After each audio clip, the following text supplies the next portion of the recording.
کیا اس وقت بندوق کا بھی ہارٹ فیل ہو گیا تھا؟ جہنم میں جائے، فیاض اکتائے ہوئے انداز میں بولا، کیس تمہارے پاس ہے، جا کر جھک مارو۔ مگر ہاں، تم اس لڑکی کا تذکرہ کر رہے ہو، وہ کیس واقعی دلچسپ معلوم ہوتا ہے۔ اچھا پھر جب وہ بے ہوش ہوگی تو تم نے کیا کیا؟ صبر کیا اور کافی دیر سر پیٹتا رہا۔ عمران جیب میں ہاتھ ڈال کر چنگم کا پیکٹ تلاش کرنے لگا۔ آگ کیسے لگی؟ یقیناً دیا سلائی یا لائٹر سے لگی ہوگی۔ تم عجیب آدمی ہو، فیاض نے جھلا کر کہا۔ عمران کچھ نہ بولا۔ چند لمحے خاموش رہنے کے بعد اس نے کہا، لڑکی نے میرے لیے ایک نئی الجھن پیدا کرتی ہے۔ اوہ، تو کیا تم سمجھتے ہو کہ وہ واقعی معصوم ہے؟ ابھی میں کچھ نہیں کہہ سکتا، کیونکہ ابھی پورے واقعات ہی معلوم نہیں ہو سکے، اور لڑکی ہسپتال میں ہے اور میں اس وقت وہیں جا رہا ہوں۔ موڈی نے سینٹرل ہاسپٹل کے ایک پرائیویٹ وارڈ میں ایک کمرہ حاصل کر لیا تھا۔ لڑکی وہیں تھی اور پچھلی رات موڈی بھی وہیں رہا تھا۔ اس کے خواب بدستور اس پر مسلط رہے تھے۔ لڑکی نے اسے یقین دلانا چاہا تھا کہ اس نے سنگاردان کے جواہرات کو اصلی ہی سمجھ کر اس کے ہاتھ میں فروخت کیا تھا، لیکن موڈی نے یہ کہہ کر گفتگو سے روک دیا کہ زیادہ بولنے سے اس کے اعصاب پر برا اثر پڑے گا۔ اس وقت وہ بھی پلنگ کے قریب مؤدب بیٹھا فرش کی طرف دیکھ رہا تھا۔ موڈی صاحب، میں بالکل ٹھیک ہوں، لڑکی نے کہا۔ میں آسمانوں کا مشکور ہوں، ان اونچے پہاڑوں اور ہزارہا سال بہنے والے دریاؤں کا مشکور ہوں جنہوں نے قدیم شہنشاہوں کی عظمت و شان دیکھی ہے۔ شہزادی صاحبہ، صحت مبارک ہو۔ میرا مذاق نہ اڑائیے، میں بہت شرمندہ ہوں۔ اگر وہ جواہرات نقلی ہیں تو جس طرح بھی ممکن ہو میں آپ کے روپے واپس کرنے کی کوشش کروں گی۔ میں والد صاحب کا کتب خانہ فروخت کر دوں گی، وہ 25,000 کی مالیت کا ضرور ہوگا۔ مجھے اچھی طرح یاد ہے ایک بار ایک صاحب نے ایک کلمی نسخہ 2,500 میں خریدنے کی پیشکش کی تھی، لیکن والد صاحب نے انکار کر دیا تھا۔ اور آپ براہ کرم مجھے شہزادی صاحبہ نہ کیجیے، میں شہزادی نہیں ہوں۔ میں آپ کو بتا چکی ہوں کہ میں ایک شخص کے کہنے پر خود کو شاہی خان سے ظاہر کیا تھا۔ آپ شہزادی ہیں، میرے اعتماد کا خون نہ کیجیے، یہی کہتے رہیے کہ آپ شہزادی ہیں۔ مجھے حکم دیجیے کہ ایسے لاکھوں 25,000 میں آپ کے قدموں میں ڈال دوں۔ مجھے آپ سینکڑوں سال پرانے آباء و اجداد کے غلاموں ہی میں سے سمجھیے جنہوں نے اپنے لیے اپنا خون بہایا تھا۔ لڑکی حیرت سے اس کی طرف دیکھنے لگی کیونکہ موڈی کے لہجے میں بڑا خلوص تھا۔ کیا عمران صاحب آپ کے دوست ہیں؟ جی ہاں، وہ میرا دوست ہے۔ آپ فکر بالکل نہ کریں، میں آپ کے گرد روپوں کی دیوار کھڑی کر دوں گا، اور پھر بھی آپ سے مجھے کوئی شکایت نہیں۔ ایسی صورت میں پولیس آپ کا کچھ نہ کر سکے گی۔ دروازے پر ہلکی سی دستخط ہوئی۔ دوسری لمحے عمران کمرے میں داخل ہوا۔ وہ اس وقت بھی حسب دستور اس کی چہرے پر حماقت برس رہی تھی، اور انداز سے ایسا معلوم ہو رہا تھا وہ کسی غلط جگہ پہ آ گیا ہو اور معافی مانگ کر الٹے پاؤں واپس چلا جائے گا۔ کیا آپ کی اب طبیعت ٹھیک ہے؟ جی ہاں، میں اچھی ہوں، مگر تم کوئی الجھن پیدا کرنے والے بات نہیں کرو گے، سمجھے؟ موڈی نے عمران سے کہا۔ سمجھ گیا۔ عمران نے جلدی جلدی پلکیں جھپکائیں اور لڑکی سے بولا، ذرا اپنے والد صاحب کے دوست کا حلیہ تو بتائیے۔ حلیہ؟ سوائے اس کے میں کچھ نہیں بتا سکتی کہ ان کے چہرے پر گھنی داڑھی تھی اور آنکھوں میں کسی قسم کے تکلیف کی وجہ سے سیاہ شیشوں کی اینک کا استعمال کرتے تھے۔ ہاں، عمران نے اپنے شانوں کو جنبش دی، لیکن اس کے انداز سے معلوم کرنا دشوار تھا کہ لڑکی کے الفاظ سے اس پر کیا اثر پڑا ہے۔ اس نے دوسرے ہی لمحے پوچھا، جب آپ کے والد کا انتقال ہوا تو آپ کہاں تھی؟ میں یہاں موجود نہیں تھی۔ واپسی پر مجھے یہ خبر ملی تو میں اپنی اوسان بجا نہ رکھ سکی۔ تجہیز و تکفین اسی آدمی نے کی تھی جو خود کو ان کا دوست ظاہر کرتا تھا۔ ٹھیک ہے، لیکن کیا آپ کے پڑوسیوں نے اس سلسلے میں آپ سے کوئی عجیب بات نہیں بتائی؟ عجیب بات؟ میں آپ کا مطلب نہیں سمجھی۔ غسل کہاں دیا گیا تھا میت کو؟ اوہ ہاں، والد صاحب کے چند احباب جنازہ گھر سے لے گئے تھے اور غالباً کسی دوست کے ہاں ہی غسل اور تکفین کا انتظام ہوا تھا۔ بہرحال کوئی پڑوسی مرنے والے کی شکل بھی نہیں دیکھ سکا تھا۔ آخر آپ کہنا کیا چاہ رہے ہیں؟ لڑکی سنبھل کر بیٹھ گئی۔ گفتگو اردو میں ہو رہی تھی۔ موڈی کچھ بولنا چاہ رہا تھا کہ لیکن عمران نے اسے ہاتھ کے اشارے سے روک دیا۔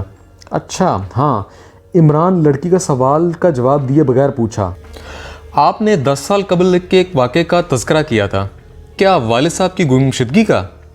لڑکی نے انگریزی میں کہا۔ شاید موڈی کو بھی وہ اپنے حالات سے آگاہ کرنے چاہتی تھی۔ عمران نے اس بات میں سر ہلایا۔ لڑکی چند ہمیں خاموش رہ کے بولی، ڈیڈی بڑے پرسرار آدمی تھے، میں آج تک یہ سمجھ ہی نہ سکی وہ کون تھے اور کیا تھے۔ جب میں 10 سال کی تھی تو وہ اچانک غائب ہو گئے۔ میں تنہا تھی، والدہ اسی وقت انتقال کر گئی تھیں جب میں پیدا ہوئی تھی۔ آپ خود سوچئے میری کیا کیفیت ہوگی۔ مجھے تو یہ بھی نہیں معلوم کہ والد صاحب کا کوئی عزیز ہے بھی یا نہیں کہ میں اس سے رجوع کرتی۔ انہوں نے کبھی اپنے کسی عزیز کا تذکرہ نہیں کیا تھا۔ بہرحال بڑی پریشانی تھی۔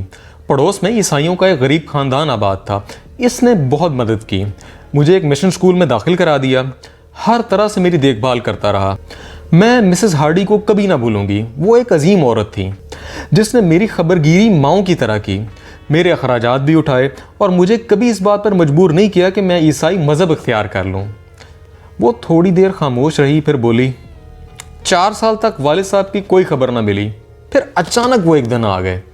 ہفتوں روتے رہے لیکن مجھے کچھ نہیں بتایا کہ اتنے دنوں وہ کہاں تھے۔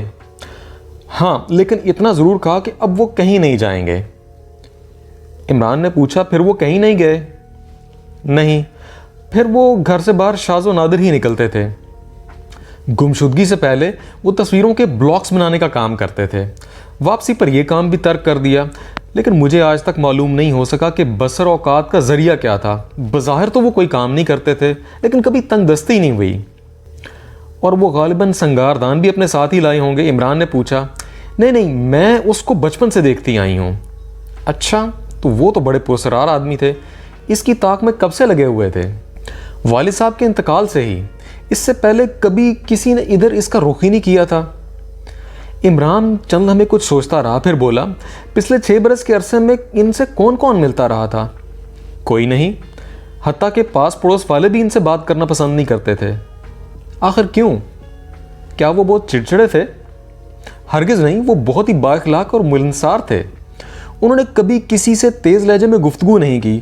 میرا خیال ہے لوگ انہیں محض اس لیے برا کہتے تھے کہ وہ مجھے تنہا چھوڑ گئے، لیکن ان کے مرتے ہی اتنے بہت سے دوست کہاں سے پیدا ہو گئے؟ عمران نے پوچھا۔ مجھے خود بھی حیرت ہے، پڑوسیوں سے معلوم ہوا کہ وہ 5 تھے، لیکن ان میں سے ایک آدمی اب تک میرے سامنے آیا ہے، وہی جس نے سنگار دان سے متعلق مشورہ دیا تھا، اور اس کے بعد پھر دکھائی نہیں دیا۔ نہیں، اس کے بعد بھی وہ ملتا رہا جب تک کہ میں نے سنگار دان فروخت نہیں کر دیا۔ تمہارے والد نے کبھی کسی دوست کا تذکرہ کیا ہے؟ صرف ایک دوست کا، وہی جس کے پاس چند روز قبل ان کی موت ہو گئی تھی۔ ان کا نام اور پتہ؟ عمران جیب سے ڈائری نکالتا ہوا بولا، حکیم محی الدین، 48 فرید آباد، دلاور پور۔ آپ ان کے پاس کیوں گئی تھیں؟ والد صاحب نے بھیجا تھا، لڑکی نے کہا۔ والد صاحب عرصہ سے درد گردہ کے مریض تھے، اس دوران ان کی تکلیف کچھ بڑھ گئی، علاج ہوتا رہا لیکن کچھ فائدہ نہ ہوا۔ آخر کار انہوں نے معین الدین صاحب کا پتہ بتایا کہ میں ان کے پاس چلی جاؤں، شاید ان کے پاس ان کی مرض کا کوئی دوا ہو یا کوئی مجرب نسخہ ہو۔ میں دلاور پور گئی لیکن دوا تیار نہیں تھی، اس لیے مجھے کچھ دن وہاں پہ قیام کرنا پڑا۔ میں نے والد صاحب کو بذریعہ تار مطلع کر دیا تھا۔ اس کے جواب میں انہوں نے بذریعہ تار ہی مطلع کیا کہ میں دوا لیے بغیر واپس نہ ہوں، خواہ مخواہ 10 دن لگ جائیں گے۔ کیا وہ حکیم صاحب وہاں مل سکتے ہیں؟ عمران نے پوچھا۔ کیوں نہیں، یقیناً ملیں گے۔ اگر نہ ملے تب؟ بھلا اس سے متعلق میں کیا کہہ سکتی ہوں؟ لڑکی نے مستبرانہ انداز میں اپنی پیشانی رگڑتی ہوئی بولی۔ میری سمجھ میں نہیں آتا یہ سب کیا ہو رہا ہے۔ بس عمران ختم کر دو، موڈی ہاتھ ہلا کے بولا، میں معاملات کی تہہ تک پہنچ گیا ہوں۔ آپ کیا سمجھے ہیں؟ لڑکی نے چونک کر کہا۔ آپ کے والد زندہ ہیں، موڈی ٹھہر ٹھہر کر بولا۔ بس میں سمجھ گیا۔ شٹ اپ، عمران سے گھور کر بولا، شاید تمہارا نشہ اکھڑ رہا ہے، جاؤ ایک آدھ پیگ مار آؤ۔ نہیں، میں بالکل ٹھیک ہوں، موڈی نے جمائی لے کر کہا۔ عمران نے لڑکی سے کہا، کیا آپ مجھے اپنے والد کی کوئی تصویر دے سکیں گی؟ افسوس کہ نہیں، جن چند چیزوں میں پراسرار طریقے سے آگ لگ گئی تھی ان میں غالباً ان کے البم بھی تھے، یا ممکن ہے کہ البم نہ رہے ہوں، مجھے تو کچھ ہوش نہیں۔ ہو سکتا ہے تلاش کرنے پر کوئی تصویر مل ہی جائے، مگر یہ تو بتائیے مجھے اب رہنا کہاں ہوگا؟ میں تو اب بالکل ٹھیک ہوں، آپ یہاں زیادہ محفوظ ہیں۔ عمران سر ہلا کر بولا، جب تک میں آپ کو یہاں سے نہ کہوں آپ کہیں نہیں جائیں گی، میں نے اس کا انتظام کر لیا ہے، آپ یہاں طویل مدت تک قیام کر سکتی ہیں۔ آخر کیوں؟ ضروری نہیں کہ آپ کو بھی بتایا جائے۔ عمران، میں تمہاری گردن اڑا دوں گا، موڈی اسے گھونسا دکھا کر بولا۔ تم شہزادی صاحبہ کی توہین کر رہے ہو، اور تم یہاں کیا کر رہے ہو؟ اٹھو میرے ساتھ چلو، میں یہی رہوں گا۔ شٹ اپ، کھڑے ہو جاؤ، اٹھو۔ عمران کے ساتھ موڈی اپنے بنگلے پر واپس آ گیا اور آتے ہی بری طرح شراب پر گر گیا کہ خدا کی بنا اس نے پچھلی رات سے ایک قطرہ بھی نہیں پیا تھا. 2-3 پیگ متواتر پینے کے بعد میں عمران کی طرف مڑ گیا. تم کیا سمجھتے ہو مجھے؟ میں جانتا ہوں معاملات کی تہہ تک پہنچ گیا ہوں. اس کا باپ زندہ ہے اور وہ انتہائی پراسرار آدمی معلوم ہوتا ہے. بکواس بند کرو, میں جو کہہ رہا ہوں وہ سنو. میں کچھ نہیں سنوں گا, میری ایک تھیوری ہے. عمران خاموش ہو گیا. موڈی بڑبڑاتا رہا. میں شارلک ہومز ہوں. وہ موڈی شارلک ہومز کے بچے. عمران اسے گھورتا رہا.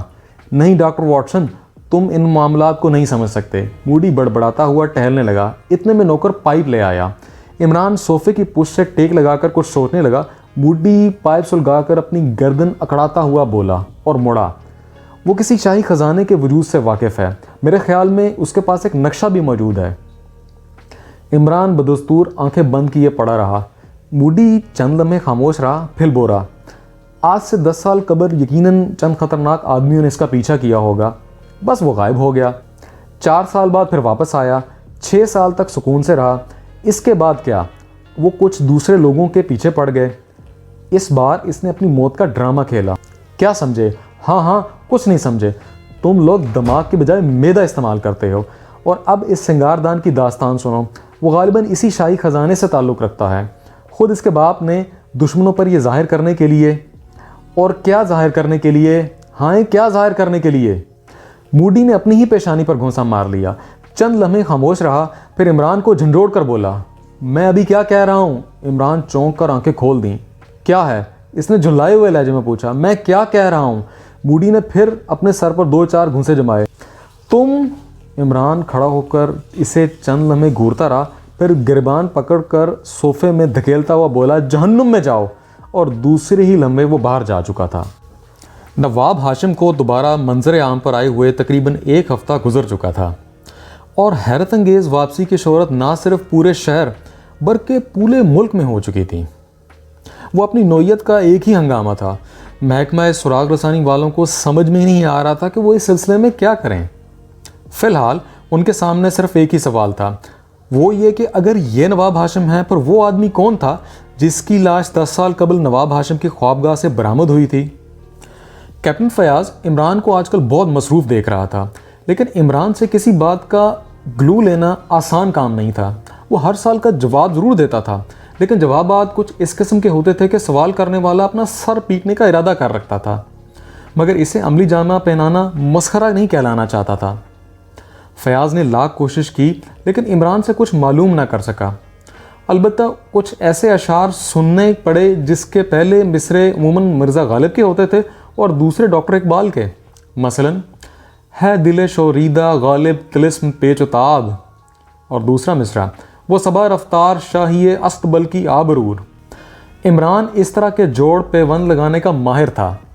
بہرحال فیاض اس سے کچھ معلوم نہ کر سکا. آج اس نے نواب ہاشم اور اس کے بھتیجے نواب ساجد کو اپنے آفس میں طلب کیا. دونوں آئے تھے, لیکن ان کے چہروں پر ایک دوسرے کے خلاف بیزاری کے اثرات تھے. دیکھیے جناب, فیاض نے نواب ہاشم کو منتخب کیا. اب ایک ہی صورت رہ گئی ہے. وہ کیا؟ دیکھیے جناب, جو بھی صورت ہو, میں جلد سے جلد اس کا تصفیہ چاہتا ہوں. نواب ہاشم نے کہا. صورت یہ ہے کہ میں آپ کو جیل بھجوا دوں. اچھا. نواب ہاشم کی بھویں تن گئی. اتنے میں عمران کمرے میں داخل ہوا. اس کے بال پریشان تھے اور لباس بلگجا سا. ایسا معلوم ہو رہا تھا کہ وہ کسی لمبے سفر کے بعد یہاں پہنچا ہو. وہ ان دنوں چچا بھتیجے کی طرف دیکھ کر مسکرایا اور فیاض کو آنکھ مار کر سر کھجانے لگا. مجھے جیل بھجوانا آسان کام نہ ہوگا مسٹر فیاض. آخر کس بنا پر آپ مجھے جیل بھجوائیں گے؟ نواب ہاشم نے کہا, اور بدستور فیاض کی آنکھوں میں دیکھتا رہا. وجوہات ان میں سے جو بھی آپ پسند کریں. فیاض نے کہا. اگر مرنے والا واقعی نواب ہاشم تھا تو آپ دھوکے باز ہیں, اور اگر نواب ہاشم نہیں تو آپ اس کے قاتل ہیں. کیوں؟ میں قاتل کیسے ہو گیا؟ جس رات کو آپ اپنی روانگی ظاہر کرتے ہیں اسی رات کو آپ کی خوابگاہ سے ایک لاش برآمد ہوئی تھی. میں کہتا ہوں کہ آپ چھپ کر کیوں گئے تھے؟ شاید اب وہ مجھے اپنی بات دہرانی پڑے گی. نواب ہاشم جھیپے ہوئے انداز میں مسکرایا. دہرائیے جناب.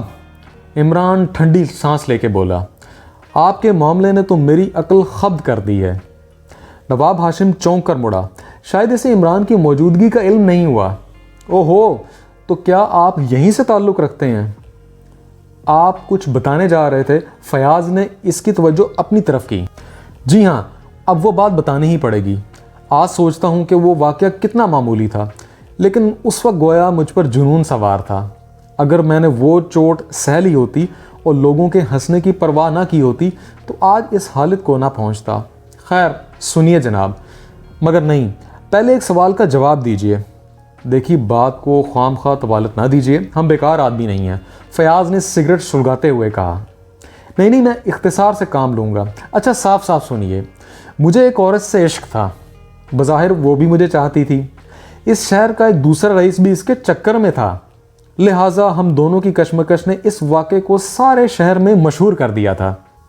عورت بظاہر میری ہی طرف جھک رہی تھی۔ یہ بات بھی عام طور پر لوگوں کو معلوم تھی، لیکن اس دوران نہ جانے کیا ہوا کہ وہ کمبخت ایک تانگے والے کے ساتھ فرار ہو گئی۔ ذرا سوچئے، اگر آپ میری جگہ ہوتے تو آپ کے احساسات کیا ہوتے؟ کیا آپ نہ چاہتے کہ اب شناساؤں سے نظریں چار نہ ہوں؟ تو اچھا ہے، شرمندگی سے بچنے کے لیے میں یہاں سے جانے کا پروگرام بنایا۔ اس شام کو باہر سے میرا دوست بھی آ گیا تھا، وہ میرا جگری دوست تھا، لیکن حقیقت یہ ہے کہ اس کی آمد مجھے بہت گراں گزری۔ نواب ہاشم نے رک کر سگریٹ سلگائی اور 2-3 کش لے کر پھر بولا، اس سے اس واقعات کا کوئی علم نہیں تھا۔ میں نے تہیہ کر لیا کہ اس سے کب کیسے کچھ معلوم ہو میں یہاں سے چلا جاؤں، چنانچہ میں نے یہی کیا، اسے سوتا چھوڑ کر میں وہاں سے چلا گیا۔ تو پھر وہ آپ کے دوست کی لاش تھی؟ فیاض نے آگے جھک کر پوچھا۔ یقیناً اسی کی رہی ہوگی۔ اب دیکھیے میں آپ کو کیا بتاؤں، میں نے اپنے جس حریف یا رقیب کا تذکرہ کیا ہے، یہ حرکت اس کی بھی ہو سکتی ہے۔ ظاہر ہے اس واقعے کے سلسلے میں کافی خفت اٹھانی پڑی تھی۔ اس نے یہی سوچا ہوگا کہ میں اس کے ذکر دینے کے لیے عورت کو تانگے والے کے ساتھ نکلوا دیا۔ ہو سکتا ہے اس نے مجھ سے انتقام لینے کی ٹھانی ہو اور میرے دھوکے میں میرے دوست سجاد کو قتل کر دیا ہو، مگر پھر سوچتا ہوں کہ ایسا نہیں ہو سکتا۔ آخر آپ کا حریف کون تھا، اس کا نام بتائیے، فیاض نے کہا۔ مرزا نصیر۔ او وہ پیلی کوٹھی والے؟ عمران نے کہا۔ جی ہاں وہی، نواب ہاشم بولا۔ بڑا افسوس ہوا سن کر، عمران نے مغموم لہجے میں کہا۔ وہ تو پچھلے سال مر گئے، اب میں کس کو ہتھکڑیاں لگاؤں؟ کیا ان کے لڑکے سے کام چل سکتا ہے؟ فیاض نے عمران کو گھور کر دیکھا، لیکن عمران ایک ٹھنڈی سانس بھرے سر ہلاتا فرش کی طرف دیکھ رہا تھا۔ مگر مجھے یقین نہیں کہ مرزا نصیر نے ایسا کیا ہوگا، نواب ہاشم بولا۔ اگر وہ ایسا کرتا تو بھلا لاش کی شکل ناقابل شناخت بنانے کی کیا ضرورت تھی؟ اور اگر فرض کیجئے اس نے دھوکے میں بھی مارا ہوتا تو شکل نہ بگاڑتا۔ اب کچھ سوچئے، وہ کون کر سکتا ہے؟ بھتیجے کے علاوہ کون کر سکتا ہے؟ عمران بڑبڑایا۔ کیا مطلب؟ ساجد اچھل کر کھڑا ہو گیا۔ بیٹھ جائیے، فیاض نے سخت لہجے میں کہا۔ واقعی آپ طے تک پہنچ گئے ہیں؟ نواب ہاشم نے عمران کی طرف کہکا لگایا۔ پہنچ گیا نا، عمران نے احمقانہ انداز میں کہکا لگایا۔ بہت ہو چکا، ساجد نواب ہاشم کو گھونسا دکھا کر بولا۔ تمہاری 420 ہرگز نہیں چلے گی۔ گرم نہ ہو بیٹے، نواب ہاشم نے طنزیہ لہجے میں کہا۔ دولت بیٹے کے ہاتھوں باپ کو قتل کروا سکتی ہے، تم تو بھتیجے ہو، اور پھر تمہارے پاس تو پھوٹی کوڑی بھی نہیں تھی، تمہارے باپ نے اپنی جائیداد ہی بیچ کر کھائی تھی، میں کنوارا تھا، ظاہر ہے میری وراثت تمہارے پاس ہی آتی۔ کیا میں غلط کہہ رہا ہوں؟ بکواس، 100% بکواس۔ تم نواب ہاشم نہیں ہو، تمہارے کاغذات جعلی ہیں اور میری شکل بھی جعلی ہے، اتنی ہی جعلی کہ تم نے مجھے اس حویلی میں قیام کرنے کی اجازت دے رکھی ہے۔ تم مجھ پر کسی قتل کا الزام ثابت نہیں کر سکتے، ساجد نے میز پر گھونسا مار کر کہا۔ دیکھیے مسٹر، فیاض نے اکھڑے ہوئے لہجے میں کہا، یہ آپ کی حویلی نہیں میرا دفتر ہے، ذرا ہاتھ پیر پر قابو رکھیں۔ اوہ معاف کیجیے گا، ساجد نے کہا، پھر نواب ہاشم سے بولا، میں عدالت میں دیکھ لوں گا تمہاری چرب زبانی۔ ہاں تو کپتان صاحب، نواب ہاشم نے لاپرواہی سے کہنا شروع کر دیا۔ میرے بھتیجے نے دیکھا موقع اچھا ہے، اگر ہاشم آج ہی قتل کر دیا جائے تو مرزا نصیر کے سر قتل جائے گا۔ یہ اسی رات حویلی میں چوروں کی طرح داخل ہوا اور میرے دھوکے میں سجاد کو قتل کر دیا۔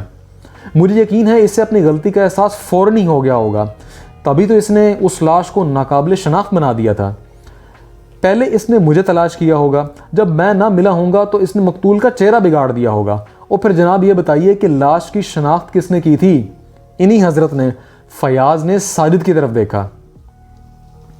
اب آپ خود سوچئے، یہ میرا بھتیجا لاش کا چہرہ بگاڑ چکا تھا، آخر اس نے کس بنا پر اسے میری لاش قرار دیا؟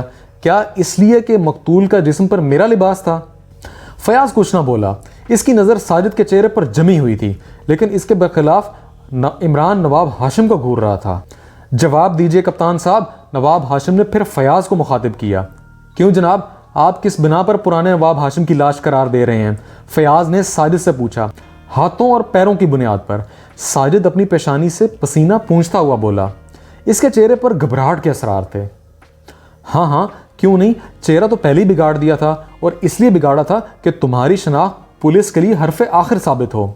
ظاہر ہے ایسی کچی شناخت کے معاملے میں پولیس صرف تمہارے ہی بیان سے مطمئن ہو سکتی تھی، کیونکہ تم میرے گھر کے واحد فرد تھے۔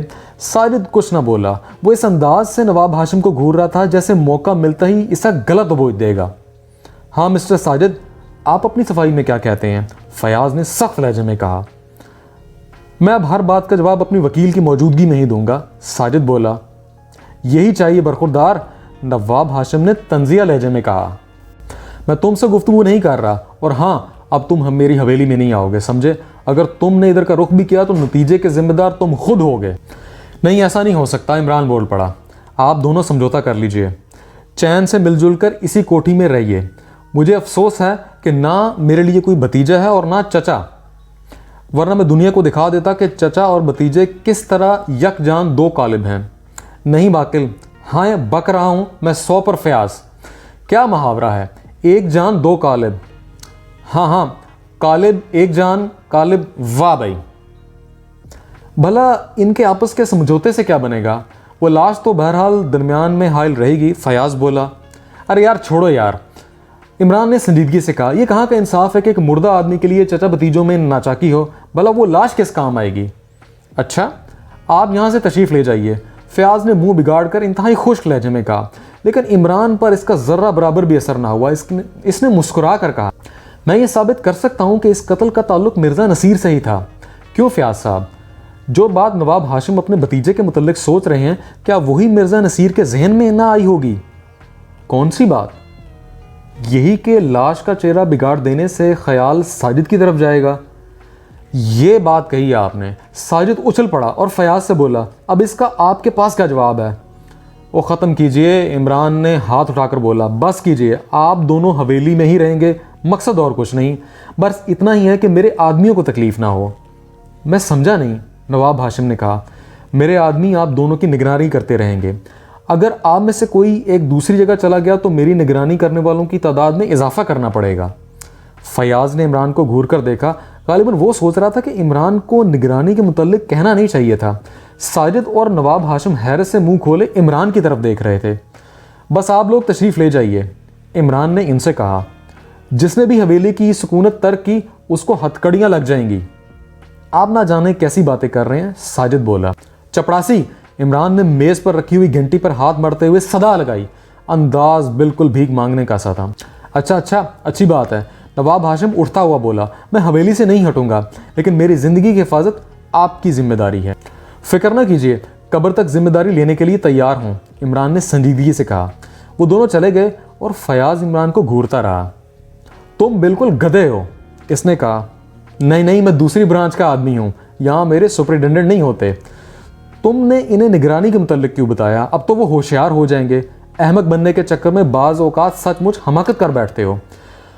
ہاں کپتان صاحب، اس لیے جوانی دیوانی مشہور ہے، عمران نے کہا، اور دانی ایڑی پر گھوم کر کمرے سے نکل گیا۔ رات تاریک تھی۔ عمران عالمگیری سرائے کے علاقے میں چوروں کی طرح چل رہا تھا۔ اس کے ماتحت نے جس لڑکی کو مکان کی نگرانی کے لیے مقرر کیا تھا، اطلاع دی تھی کہ آج دن میں کچھ مشتبہ آدمی مکان کے پاس دکھائی دیے تھے۔ عمران نے اپنی کار سڑک پر چھوڑ دی اور پیدل ہی پیلے مکان کی طرف جا رہا تھا۔ گلی کے موڑ پر اسے ایک تاریک سا انسانی سایہ دکھائی دیا۔ عمران رک گیا۔ اس نے محسوس کیا وہ سایہ چھپنے کی کوشش کر رہا ہے۔ حد، عمران نے آہستہ سے کہا۔ جناب، دوسری طرف سے آواز آئی۔ عمران نے اپنے ماتحت کا نام ہدہد رکھا ہوا تھا۔ یہ گفتگو کرتے ہوئے تھوڑا سا ہلکلاتا تھا۔ اس کی شکل دیکھتے ہی نہ جانے کیوں لفظ ہدہد کا تصور ذہن میں آتا تھا۔ پہلے جب عمران نے اسے ہدہد کہا تھا تو اس کے چہرے پر ناخوشگوار قسم کے آثار پیدا ہوئے تھے، اور اس نے بتایا کہ وہ ایک نجیب الطرفین قسم کا خاندانی آدمی ہے اور اپنی توہین برداشت نہیں کر سکتا۔ اس پر عمران نے اسے سمجھانے کی کوشش کی کہ اس محکمے میں حقیقی نام اسی قسم کے ہونے چاہیے۔ وہ بہرحال اس بڑی مشکل سے اس نام پر راضی ہوا کہ اسے ہدہد پکارا جائے۔ اس میں ایک خاص بات اور بھی تھی جو اس کے حلیے کے اعتبار سے ضروری تھی۔ بات یہ تھی کہ وہ ہمیشہ گفتگو کے دوران بہت ہی ادب قسم کے الفاظ استعمال کرنے کی کوشش کرتا تھا۔ اس پر ہلکلاہٹ ایک اور مصیبت، بس ایسا معلوم ہوتا تھا کہ اس پر ہیمسٹریا کا دورہ پڑ گیا ہو۔ کیا خبر ہے؟ عمران نے اس سے پوچھا۔ وہ واپس قریب آیا۔ ابھی تو کچھ بھی ظہور نہیں ہوا، ہدہد بولا۔ میں نے ظہور کو کب بلایا؟ عمران نے حیرت سے پوچھا۔ پتہ نہیں، اس کے سننے میں فرق آیا، وہ جان بوجھ کر غصہ آیا۔ جناب، میرا مطلب یہ ہے کہ حالات میں کوئی تغیر واقع نہیں ہوا، یا یوں سمجھیے کہ جوں کا توں ہیں۔ میرے ساتھ آؤ۔ بصر و چشم دونوں آگے بڑھ گئے۔ بستی پر سناٹا طاری تھا۔ کبھی کبھی آس پاس کے گھروں سے بچوں کی رونے کی آوازیں آتی تھیں، پھر فضا پر سکوت مسلط ہو جاتا تھا۔ اس بستی کے کتے بھی شاید افیونی تھے۔ عمران کو اس بات پر بڑی حیرت تھی کہ ابھی تک کسی طرف سے بھی کتوں کی آوازیں نہیں آئی۔ پہلے اس کا خیال آیا تھا کہ اس وقت کتوں کی وجہ سے بستی میں قدم رکھنا بھی دشوار ہو جائے گا۔ وہ تھوڑی دور ہی چلے گئے تھے کہ اچانک عمران کسی چیز سے ٹھوکر کھا کر گرتے گرتے بچا۔ وہ یقیناً ایسی چیز تھی جو دباؤ پڑنے پر دب سکتی تھی۔ عمران نے بڑی پھرتی سے زمین پر ٹٹولا۔ وہ کسی کتے کی لاش تھی۔ کیا ظہور پذیر ہوا؟ جناب، ہدہد نے پوچھا۔